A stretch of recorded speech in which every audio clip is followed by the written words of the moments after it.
Hello everyone.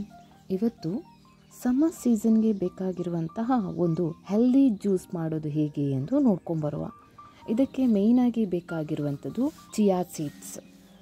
Chia seeds ಅಲ್ಲಿ omega 3 fatty acids ಇರೋದ್ರಿಂದ reduce the risk of cardiovascular disease, ಅಂದರೆ ಹೃದಯ ಸಂಬಂಧಿ ಕಾಯಿಲೆಗಳಿಗೆ ಬಲು ಉತ್ತಮ. ಹಾಗಾಗಿ ಇನ್ನೊಂದು ಇಂಗ್ರೀಡಿಯೆಂಟ್ ಡ್ರೈ ಗ್ರೇಪ್ಸ್, ಅದು ಕೂಡ ನಮ್ಮ ಬಾಡಿಗೆ ಸಖತ್ ಇಂಪಾರ್ಟೆಂಟ್. ಅದನ್ನು ಓವರ್ನೈಟ್ ಸೋಕ್ ಮಾಡಿಟ್ಟು ಯೂಸ್ ಮಾಡುವಂಥದ್ದು. ಅಂದರೆ ಚಿಯಾ ಸೀಡ್ಸ್ ಮತ್ತು ಡ್ರೈ ಗ್ರೇಪ್ಸನ್ನು ಚಂದ ಮಾಡಿ, ಅಂದರೆ ಸ್ವಲ್ಪ ವಾಶ್ ಮಾಡಿ, ಅದರಲ್ಲಿ ಸ್ವಲ್ಪ ಡಸ್ಟ್ಗಳೇನಾದರೂ ಇದ್ದರೆ ಹಾಗಾಗಿ ಅದನ್ನು ಚಂದ ಮಾಡಿ ವಾಶ್ ಮಾಡಿ ಮತ್ತು ಓವರ್ನೈಟ್ ಸೋಕ್ ಮಾಡಬೇಕು. ಅಂದರೆ ಡ್ರೈ ಗ್ರೇಪ್ಸ್ ಮತ್ತು ಈ ಚಿಯಾ ಸೀಡ್ಸನ್ನು ಸ್ವಲ್ಪ ವಾಟರ್ ಕಂಟೆಂಟ್ ಹಾಕಿ ಒಂದು ಬೌಲಲ್ಲಿ ಓವರ್ನೈಟ್ ಸೋಕ್ ಮಾಡಿ ಮತ್ತೆ ಯೂಸ್ ಮಾಡುವಂಥದ್ದು. ಈ ಚಿಯಾ ಸೀಡ್ಸಲ್ಲಿ ಫೈಬರ್ ರಿಚ್ ಹಾಗೂ ಪ್ರೋಟೀನ್ ಕಂಟೆಂಟ್ ಇರೋದ್ರಿಂದ ವೆಯ್ಟ್ ರೆಡ್ಯೂಸ್ ಮಾಡುವವರಿಗೆ ತುಂಬ ಉತ್ತಮ. ಮತ್ತು ಕ್ಯಾಲ್ಶಿಯಂ ಮತ್ತು ಮ್ಯಾಗ್ನೀಷಿಯಮ್, ಜಿಂಕ್, ಫಾಸ್ಫರಸ್ ಈ ಥರಂಥ ಕಂಟೆಂಟ್ ಇರೋದ್ರಿಂದ ನಮ್ಮ ಬೋನಿಗೆ ಇದು ತುಂಬ ಒಳ್ಳೆಯದು. ಬೋನ್ಸನ್ನು ಇನ್ನಷ್ಟು ಸ್ಟ್ರಾಂಗ್ ಮಾಡ್ತದೆ. ಹಾಗಾಗಿ ಇದು ಮಕ್ಕಳಿಗೆ ಕೊಟ್ಟರು, ಬೆಳಗ್ಗೆ ಎದ್ದ ತಕ್ಷಣ ಮಕ್ಕಳಿಗೆ ಕೊಟ್ಟರು ಏನೂ ಪ್ರಾಬ್ಲಮ್ ಇಲ್ಲ. ಯಾಕಂದರೆ ಕ್ಯಾಲ್ಶಿಯಂ ಕಂಟೆಂಟ್ ಕೂಡ ಜಾಸ್ತಿ ಇರೋದ್ರಿಂದ ಮಕ್ಕಳ ಬೋನ್ಸ್ ಬೆಳವಣಿಗೆಗೆ ಕೂಡ ಇದು ಉತ್ತಮ ಆಗಿರ್ತದೆ. ಇನ್ನೂ ಒಂದು ಚಿಯಾ ಸೀಡ್ಸಲ್ಲಿ ಹೈ ಫೈಬರ್ ಇರೋದ್ರಿಂದ ಜೀರ್ಣಕ್ರಿಯೆಗೆ ಕೂಡ ತುಂಬ ಉತ್ತಮ. ಅಂದರೆ ಈಗ ನಮಗೆ ಡೈಜೆಸ್ಟಿವ್ ಸಿಸ್ಟಮ್ ಕರೆಕ್ಟಾಗಿ ವರ್ಕ್ ಮಾಡ್ತಾ ಇಲ್ಲದೆ ಇರುವಂಥ ಟೈಮ್ ಇರ್ಬೋದು, ಅಥವಾ ಲೂಸ್ ಮೋಷನ್ ಆಗ್ತಾ ಇದ್ದಂಥ ಕಂಡೀಷನ್ಸ್ ಇರ್ಬೋದು, ಏನು ಹೊಟ್ಟೆ ಸರಿ ಇಲ್ಲದೆ ಇರೋ ಟೈಮಲ್ಲಿ ಕೂಡ ಈ ಚಿಯಾ ಸೀಡ್ಸ್ ಮತ್ತು ಇದನ್ನು ಹಾಕಿ ಯೂಸ್ ಮಾಡಿ ನಮ್ಮ ಸಲಾಡ್ ಥರ ಮಾಡಿ ಕೂಡ ಕುಡಿಬೋದು.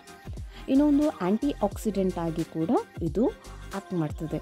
ಓವರ್ನೈಟ್ ಸೋಕ್ ಮಾಡಿದಾಗ ಈ ಥರ ಕಾಣ್ತದೆ ನಮಗೆ. ಚಿಯಾ ಸೀಡ್ಸ್ ಬಲ್ಜಾಗಿ ಹಾಗೂ ಡ್ರೈ ಗ್ರೇಪ್ಸ್ ಕೂಡ ಬಲ್ಜಾಗಿ ನಮಗೆ ಸಿಗ್ತದೆ. ಓವರ್ನೈಟ್ ಸೋಕ್ ಮಾಡಿದ ನಂತರ ಅಷ್ಟೇ ಇದನ್ನು ಯೂಸ್ ಮಾಡಬೇಕು. ಯಾಕೆ ಅಂತ ಹೇಳಿದ್ರೆ ತುಂಬ ಓವರ್ನೈಟ್ ಸೋಕ್ ಮಾಡಬೇಕು ಅಂತೇನಿಲ್ಲ. ಕೆಲವೊಂದು ಸಲ ಈಗ ಒಂದು ಹಾಫ್ ಡೇ ಅಥವಾ 1 hour ಇದು ಮಾಡಿದ ನಂತರ ಕೂಡ ಓಕೆ. ಇನ್ನೊಂದು ಬೇಕಾಗಿರುವಂಥದ್ದು ಎಳ್ನೀರು ಬಗ್ಗೆ ನಮಗೆ ಹೇಳುವಂಥ ಅವಶ್ಯಕತೆಯೇ ಇಲ್ಲ. ಸಮ್ಮರ್ ಸೀಸನಲ್ಲಿ ಎಳ್ನೀರು ಸಖತ್ತು ಉತ್ತಮ ನಮ್ಮ ಬಾಡಿಗೆ. ಆಲ್ಮೋಸ್ಟ್ ಪರ್ ಡೇ ಕುಡಿದ್ರೂ ಕೂಡ ಒಳ್ಳೆಯದೇ, ಅಥವಾ ವೀಕ್ಲಿ ಒನ್ಸ್ ಕುಡಿದ್ರೂ ಕೂಡ ಒಳ್ಳೆಯದೇ. ನೀರು ಮಾತ್ರ ಅಲ್ಲ, ನೀರಿನ ಒಳಗಿರುವಂತಹ ಆ ಕ್ರೀಮಿ ಲೇಯರ್ ಕೂಡ ನಮ್ಮ ಬಾಡಿಗೆ ತುಂಬ ಒಳ್ಳೆಯದು. ಎಳ್ನೀರು ಎಷ್ಟು ಒಳ್ಳೆಯದು ಅಂದರೆ ನಮ್ಮ ಬಾಡಿ ಡಿಹೈಡ್ರೇಷನ್ ಆದಾಗ ಕೂಡ ಒಳ್ಳೆಯದು, ಅಥವಾ ರೀಹೈಡ್ರೇಷನ್ ಕೂಡ ಮಾಡ್ತದೆ. ಮೈಂಡನ್ನು ಕಾಮಾಗಿ ಇರ್ತದೆ, ಸ್ಟ್ರೆಸ್ಸನ್ನು ರೆಡ್ಯೂಸ್ ಮಾಡ್ತದೆ. ಸೇಮ್ ಇದರಲ್ಲೂ ಕೂಡ ಬೋನ್ಸ್, ಕ್ಯಾಲ್ಶಿಯಂ ಕಂಟೆಂಟ್ಗಳು ಅಥವಾ ಇರೋದ್ರಿಂದ ಬೋನ್ ಹೆಲ್ತಿಗೂ ಕೂಡ ಒಳ್ಳೆಯದು. ಈಗ ನಾನೇನು ಮಾಡ್ಕೊಂಡಿದ್ದೇನೆ ಅಂತ ಹೇಳಿದ್ರೆ, ಎಳ್ನೀರು ವಾಟರ್ ಮತ್ತು ಅದರಲ್ಲಿರುವಂತಹ ಆ ಸಾಲಿಡ್ ಕಂಟೆಂಟ್ ಮತ್ತು ಓವರ್ನೈಟ್ ಸೋಕ್ ಮಾಡಿರುವಂತಹ 2 ಕಂಟೆಂಟ್, ಅಂದರೆ ಚಿಯಾ ಸೀಡ್ಸ್ ಹಾಗೆ ಡ್ರೈ ಗ್ರೇಪ್ಸನ್ನು ಹಾಕಿ ಮಿಕ್ಸ್ ಮಾಡಿ ಇಟ್ಕೊಂಡಿದ್ದಾನೆ. ಇದಕ್ಕೆ ಸ್ವಲ್ಪ ಬೇಕಾದರೆ ನೀರು ಆ್ಯಡ್ ಮಾಡ್ಬೋದು, ಸ್ವಲ್ಪ ತಿಕ್ಕಬೇಕು ಅಂದರೆ, ಹಾಗೆ ತಿನ್ನಬೇಕು ಅಂದರೆ.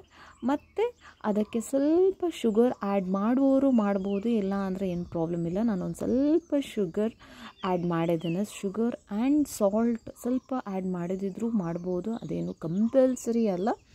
ಚೆಂದ ಮಿಕ್ಸ್ ಮಾಡಿ ಮತ್ತು ಸರ್ವ್ ಮಾಡಿದರೆ ಆಯಿತು, ಅಥವಾ ಕುಡಿದ್ರೆ ಆಯಿತು ಅಷ್ಟೇ.